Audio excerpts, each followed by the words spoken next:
Guys welcome to the new video and spoiler alert. अगर आपने क्वांटमनिया नहीं देखी है तो आज हम यहाँ पे बात करने वाले हैं is MODOK actually dead. Well dead होते हुए यानी कि उसकी फ्लाइट लाइन देखते हुए तो हमने खुद से यहाँ पे क्वांटमनिया मूवी में देखा था, लेकिन फिर मैं क्यों कह रहा हूँ कि यार मोडॉक को वापस आना चाहिए या फिर वो वापस आ सकता है, क्या वो मेथड हो सकता है और क्या उसके रिटर्न के बाद की फ्यूचर एमसीयू पॉसिबिलिटी हो सकती है। वीडियो को एंड तक देखना, बहुत ही धमाकेदार होने वाली है। So there is no doubt कि मोडॉक ने यहाँ पे कैंग के अगेंस्ट गद्दारी करके यहाँ पे अपने एवेंजर स्क्वाड का साथ दिया and he died an Avenger. और अगर कैंग द कॉन्करर अभी भी जिंदा है तो अभी उससे यहाँ पे एवेंज करना यानी कि मोडॉक की डेथ को एवेंज करना यहाँ पे स्कॉटलैंड के लिए, उसकी टीम के लिए बाकी है। मोडॉक की रिवाइव होने के चांसेस कैंग के साथ बैटल के बाद अभी भी मौजूद है और उसका फैक्ट हमें सीधा मिलता है कॉमिक्स में, जहां पे जॉर्ज टॉर्टन की बॉडी को जब यहाँ पे मोडॉक में कन्वर्ट किया गया था या फिर चलते फिरते बड़े से फ्लोटिंग हेड में कन्वर्ट किया गया था, वहां पे हमें बताया जाता है कि मोडॉक के अंदर वाले जो सारे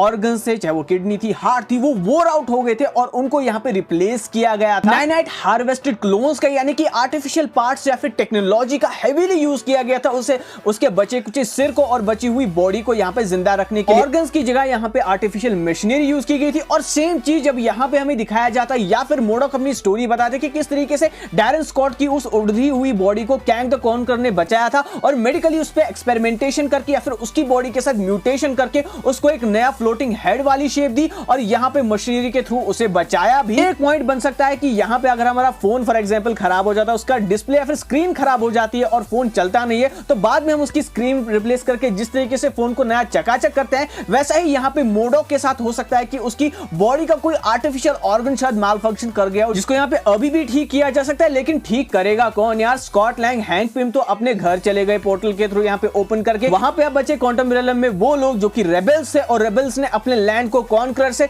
डेफिनेटली यहाँ पे क्लेम तो कर लिया है, लेकिन क्या वो मोडॉक को बचाएंगे जो इतने सालों से यहाँ पे परेशान करता आ रहा है, हंट करता आ रहा है कैंग के कहने पे? Well I guess not, even if कि अगर उसने यहाँ पे उन लोगों के लिए फाइट भी किया है, अल्टीमेटली वो ये सोचेंगे कि यार एक से भले दो से जान छूटी तो लाखों पाए। लेकिन अब मेरा सवाल आता है यहाँ पे कि हैंक पिम की एडवांस एंड जिनके पास हजारों सालों की यहाँ पे एक्सपर्टीज है और जिन्होंने अपना टेक जो है खुद से बनाया था टाइम वॉर्टेक्स के उस टाइम डायलेशन में बहुत टाइम पे काम करके, तो वही जो कैंग को यहाँ पे हराने में साबित हुई, हो सकता है कि यहाँ पे मोडॉक को रिवाइव करने में उन एंड्स का एक बहुत ही बड़ा हाथ हो सकता है। एंड्स ऐसा क्यों करेगी? मुझे लगता है कि कहीं ना कहीं यहाँ पे हैंक पिम अगर फिर से यहाँ पे हमें बताया जाएगा, ये कब हमें बताया जाएगा, ये शायद हो सकता है कि एंटमैन 4 अगर बन रही है तो वहां पे हमें दिखाया जा सकता है कि किस तरीके से एक सडन हार्ट चेंज हुआ हैंक पिम के अंदर और उन्होंने अपनी यहाँ पे एंड्स को ऑर्डर किया कि इसकी बॉडी को यार कहीं किसी ना किसी तरीके से तुम लोग ठीक करो। या फिर ये भी हो सकता है कि इन एंड्स को यहाँ पे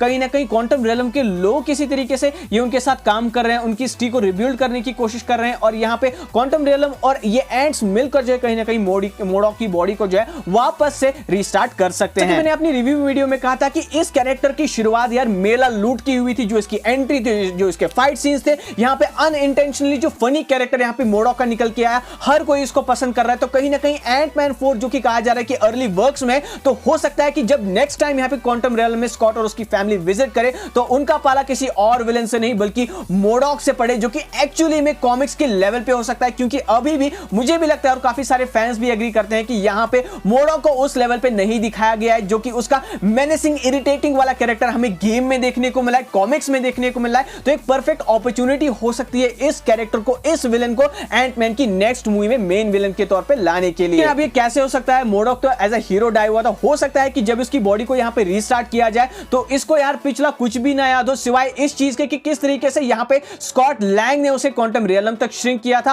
और यहाँ पे कैंग ने जब उसे रिवाइव किया हो तो वो मेमोरी उसे याद ही नहीं हो। ये एक पॉसिबल रीजन हो सकता है कि क्यों वो स्टिल यहाँ पे एंटमैन उसकी फैमिली को हेट कर रहा हो सकता है। और हो सकता है कि अपना बदला लेने के लिए, जो पुराना बदला है, जिस तरीके से हैंक पिम ने उसे होप के बदले यहाँ पे रिप्लेस किया था या फिर स्कॉट लैंग को चुना था, तो उसलिए वो यहाँ पे माइकल डगलस के कैरेक्टर को भी मारे। क्योंकि यहाँ पे माइकल डगलस ने खुद से कहा है कि अगर मैं एंटमैन की लास्ट मूवी या फिर 4th मूवी के लिए वापस आऊंगा तो कहीं ना कहीं उसमें मैं चाहूंगा कि क्रिएटर्स मेरे कैरेक्टर को खत्म कर दे। लेकिन रुको गाइस, लगता है मैं कुछ भावनाओं में ज्यादा ही आगे बढ़ गया। फिलहाल के लिए यहाँ पे सारे के सारे फैंस चाहेंगे कि एंटमैन जो है यहाँ पे मोडॉक की डेथ को अवेंज करे, अवेंज द फॉलन। और क्या आप एक मेनेसिंग विलन के रूप में रिजरेक्ट होते हुए मोडॉक को देखना चाहोगे? कमेंट सेक्शन में मुझे अपने थॉट जरूर बताइएगा। अगर आपको ये वीडियो पसंद है तो इस वीडियो को लाइक शेयर, चैनल को सब्सक्राइब करने में बहुत ही जल्द आपसे एक नए वीडियो में टेक केयर एंड ऑलवेज से बी मार्वेलस।